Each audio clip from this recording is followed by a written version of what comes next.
Okay, so how many of you have broken up and felt really like you've lost yourself upon breaking up? Like you don't know who you are. You know the experience after you break up and then you, for a while you wonder, you know, who am I? I don't know what I want anymore, right? So what happens in a relationship sometimes is that people make compromises and they change themselves. They change. I'm being censored. I'm being marginalized. All right. So people change themselves, right? So you know, some people become, you know, they'll fulfill what their lover expects of them, and some people will do things that or lower certain standards, you know, because their lover believe in a different way of being in a relationship, right? Just the same. I mean, so maybe a person enjoys having sex a lot, you know, but in a relationship decides, okay, I will follow this unwritten code of being monogamous, and I will change that of myself, right? Or the other way around, right? A person who wants to be monogamous but enters a relationship with someone who, wow, they come in the right point. So a person who wants to be monogamous and enters a relationship with somebody who wants an open relationship and decides, well, I love you now, I will try to adapt, right? So the people make a lot of compromises and changes in the relationship, but they don't think about that compromise because they think about the love, right? So the love is the game, the goal, and the pursuit, right? But what happens is after the breakup, people become suddenly lost because they have changed themselves so much for another person. So they have lost the anchor for the change. They've lost the purpose for that change, right? And then they realize that they don't know who they are anymore. After a breakup, it takes a person a long time to find again who they are. And I use this as an analogy to talk about our freedoms and our citizenship, right? A lot of us desire certain kind of freedom, just the same way as we desire love and the freedom to love, right? But this freedom that we desire, and that sometimes we also make claims of, we make claims with a lot of compromises that we no longer see or question. But freedom is always chained to conditions for freedom, right? Freedom is always chained with compromises. And we no longer see the compromises because we think that we are exercising freedom. So the goal of citizenship in many countries or in many relationships that are developed, you know, in a social situation or with states, are developed through an exchange of rights for duties, rights for responsibilities. So this way, a lot of people actually believe that they, when they gain certain freedom, based on these compromises,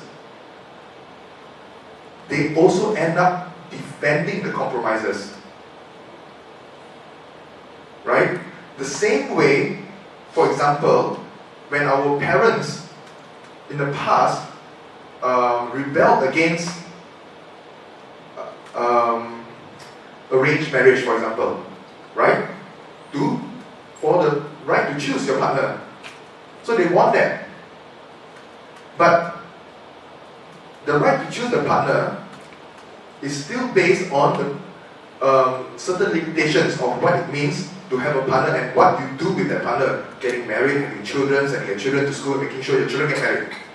Yeah? So the narratives are fixed for you. So you win that, but you accept other conditions in order to win that. And later on, maybe the next generation, or maybe even that generation, will then say, no, this is not the compromise I want to make. I want different kind of freedom, and I'll make different compromises for them. Right? What happens is then your parents go, excuse me, I made all these sacrifices and compromises for you, you ungrateful son of a bitch. You know? So, I mean, they won't call the children, maybe they will. I never know. I've heard it before. So, anyway, the point is, right? The point is, people defend their freedoms along with the compromises. They defend the freedom because those freedoms are won through those compromises. So citizenship, in the sense of the way we belong in a space, right? Or the contract we kind of agree to belong in a space,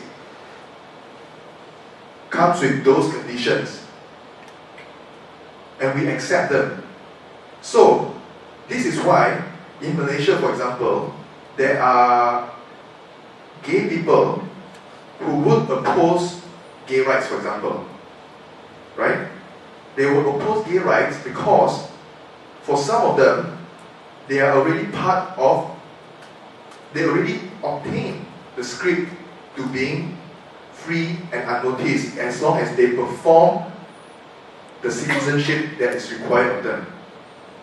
Right? So the freedom to be left alone, for example, right, is, it's one of the things that they pursue, but they get that by making themselves invisible in other ways, by performing what is expected of them. Okay, so for example, if they are Malay Muslim, they will perform what is expected of being a Malay Muslim. They might get married, have children, have family, so that they may pursue their other desires in privacy. Yeah? And because these are the compromises they have made in exchange for their desires, they will protect it. They will protect the scripts that enable them to be free in that way. In other words, they will protect nationalism. Similarly, there will be gays who are also opposed to gay rights because they will say, look, we don't have to be so loud. We are really tolerated well in Malaysia. You just need to work hard, show them that you are a good, productive citizen, and then you will be able to be free to do what you want. So the freedom that is won here, what are the compromises? The compromises are being a slave to the market. It's a compromise of citizenship to capitalist forces, of consuming and producing and reproducing the social conditions that allow for that. Yeah? In other words, telling other gays to work hard and be productive. So, these conditions that we subscribe to often limit the kind of freedoms we have. But I bring this up in order for us to appreciate why some people make these sacrifices and compromises, and also why they defend it. And then, I think this will allow us to engage them in a more interesting and deeper discourse for how do we then find justice for those who have no access to the scripts of nationalism, those who have no access or privilege enough to be born into a wealthy family or a certain class and have no access to the market forces. Right? How do we bring justice to people who are marginalized from the scripts? So then the conversation takes us into a more delicate, more compassionate area, because it means we don't call people hypocrites, for example, just for opposing gay rights. because because it helps us to see that the decisions that they make are consistent to their values and their needs. Yeah? But of course, then the question I ask them is, especially when it comes to people who make compromises for the freedom, right, based on the market and nationalism, a lot of times these compromises actually reinforce a very particular set of constraints on freedom, and that is the constraint of the private-public border. What should belong in private and what should belong in the public, right, has already been determined, and the freedoms that we then accept and defend with regards to the freedom to be left alone, the freedom to be to practice our sexuality in privacy, is a freedom that reinforces the logic of the private-public border that has been drawn for us in such a way as if it's a prison to keep us inside. And if you break this, you are breaking the social contract, so to speak. So what is very interesting for me is then to look at this potential as the site for queering. Yeah, queering. A lot of activists or academicians talk about queering the public, right? Bringing destabilizing the idea of what is norm that is agreed upon by introducing fluidity into the notion of norms in the public spaces. However, I think querying the norm or querying the private spaces sometimes end up reinforcing the idea of the private and the public. I'm also very interested in querying the border itself.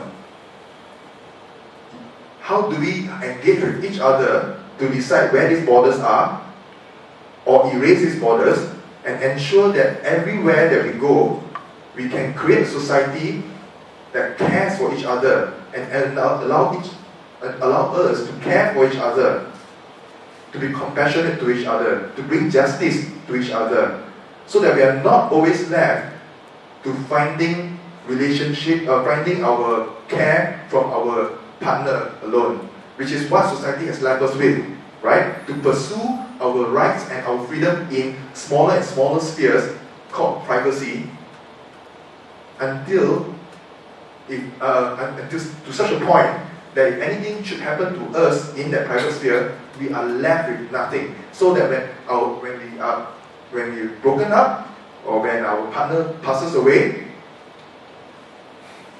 our world shatters completely and utterly, because all our resources, all our life narratives have been invested in that space. We have ceased to create a society of care because we are so invested in creating a private space for all of us to be who we are, a depoliticized space that we hope the state will not intrude to take that freedom away, but we actually have given up that freedom long ago for the compromise of going into the private space.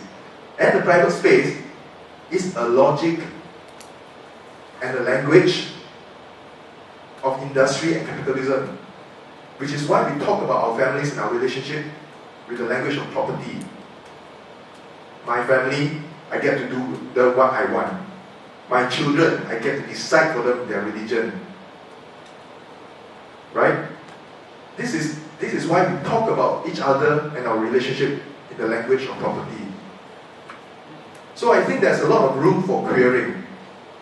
And I would like to bring up this, I'd like to end by just reading this quote of a very interesting way of looking at what queering means. Queer comes from the word that used to be applied to gay people in a very negative way. Yeah, people are called queer. That's a way of putting them down. But then activists started using the word queer, or actually academicians started to use the word queer to critique and also engage with the idea that nobody gets to decide what is a norm. Who is the norm? Who is the standard? Right? But then what has happened as well is that queer then becomes an identity. But I think queer is more than just an identity. Yeah, and Gavin Brown puts it this way. I should make clear that queer, as I'm using it here, is more than simply an umbrella term for all those who are othered by normative heterosexuality. It is more than a synonym for any of the variety of acronyms made up from identity categories, example, LGBT. Indeed, queer, in many of the spaces I'm thinking about, is as opposed to homonormativity as it is to heteronormativity. Homonormativity is the term that refers to gay rights activism that try to map its goals to heteronormative goals. In other words, fighting for the right to get married, the right to fight in the military, right? All these are heteronormative constructs that gay people have also desired and want. Yeah. Queer opposes and contests the complacent politics of mainstream gay politicians who actively work to win gay people's compliance with a depoliticized culture based on domesticity and privatized consumption. Yeah? Queer celebrates gender and sexual fluidity and consciously blurs binaries. It is more of a process of trying to put into practice a set of ethical modes of engagement with sexual and gender difference than a simple identity category. As Jamie Hackett has suggested, a truly radical politics of sexuality must move beyond simple transgression and incorporate its ethical goals, for example, cooperative, non-hierarchical, sex-positive relationships into its mode of operation. The queer autonomous spaces that I discuss in this chapter are attempts to create room for these ethics to be put into practice. Indeed, in finding ways of creating these spaces, participants are engaged in the process of putting such ethics into practice.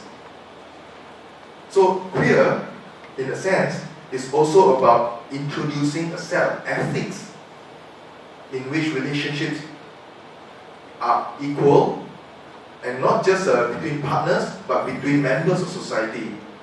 And that we create a space where we are enabled, where we can care, and that we can actually also mobilize and activate and challenge power structures. Thank you.